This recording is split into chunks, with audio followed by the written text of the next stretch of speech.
We're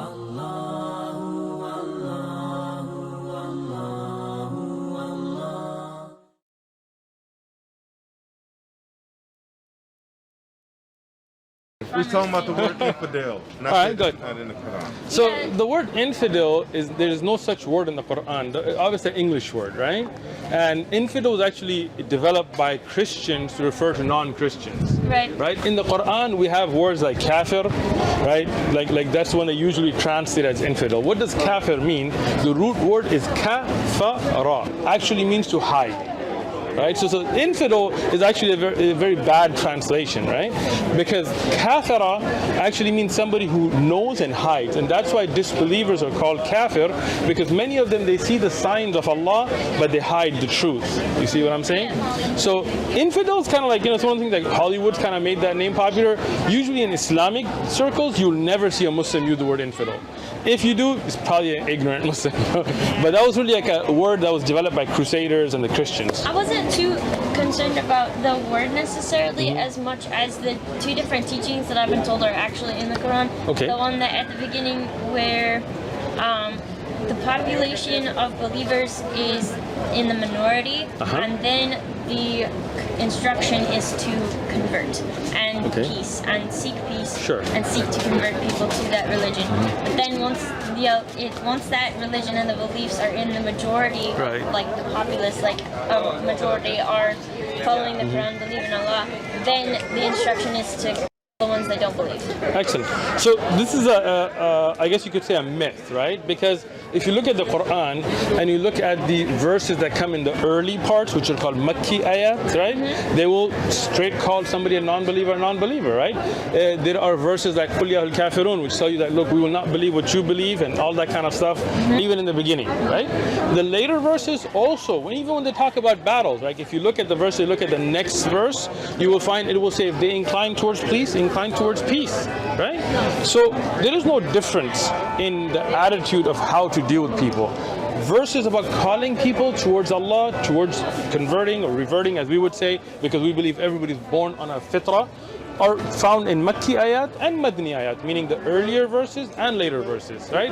That's kind of like what people try to make I guess you could say a propaganda campaign, try to say, oh, in the beginning they were all nice and then they became mean. Like, that's not really how it is, right?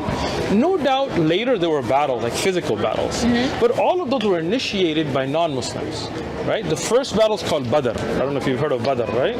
Well, I have a question. Go ahead. Why aren't there any women? There are. I mean, here, we have... Like here with you guys. So we have different programs. Like there's programs for women, there are programs for men. We have women's programs where they sit with other women and kind of talk to them about Islam. Here, we have an environment where sometimes we get attacked, sometimes it's not an easy environment. I mean, you guys are really nice, but we get people here that try to physically attack us. You can watch the videos on the One Message Foundation. We have a lot of people that try to be abusive and things. So I don't know if I want, like, my daughter, like I have little daughters, I don't know if I want them in an environment where they could physically get harmed. I may take the risk for myself, but so that's how it is, And I also have another question. So you guys believe Jesus, like he was a prophet. Yes. He lived and he did not die on a cross though. Yes. So that was a deception? So it's not a deception. The issue is that we have our own belief, and then we have historic documentation that there was a person named Jesus. We would all agree on that, right? Even though there are atheists that would even deny that, right? He's a Muslim, right? So we're good on that. We believe he was a prophet. Like, even if you look in the Bible, like let me ask you a question, right? Yes. Do you believe God knows everything? Yes. Excellent. So let me just...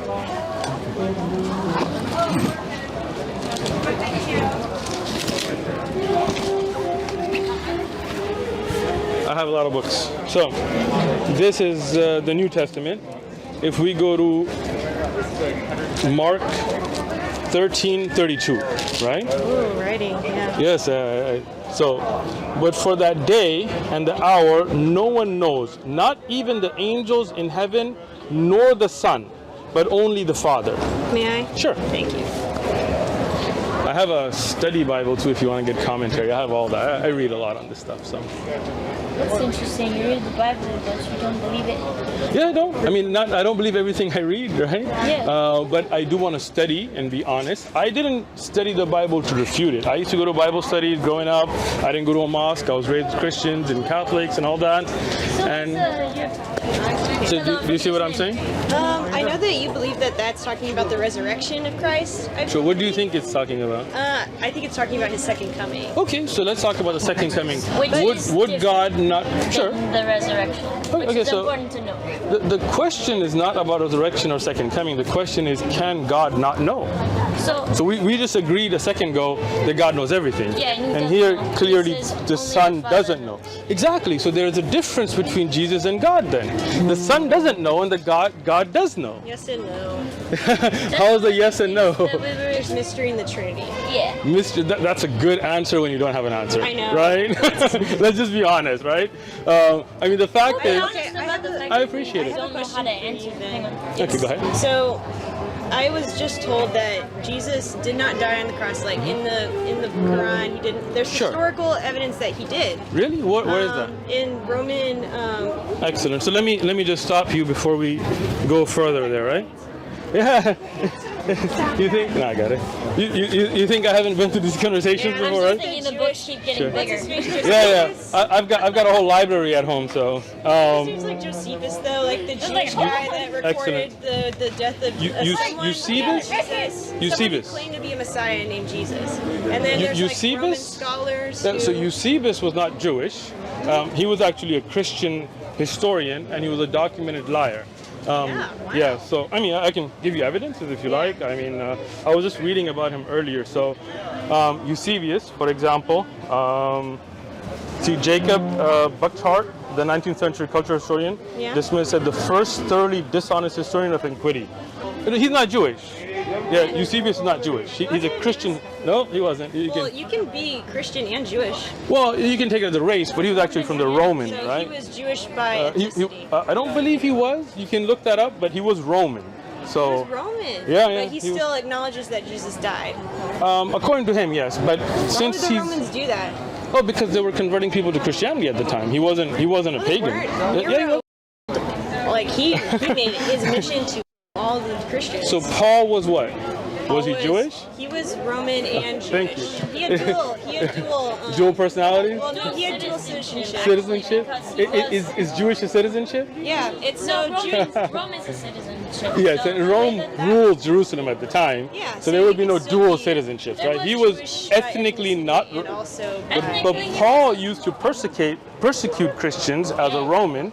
Christians meaning the original Jewish Not as a followers. Roman. He used to persecute Christians As as a- a Jewish priest, as one that was actually pursuing the Jewish law. The only thing that made him also a Roman was the fact that he was born in Rome and lived in Rome and had dual citizenship. Okay.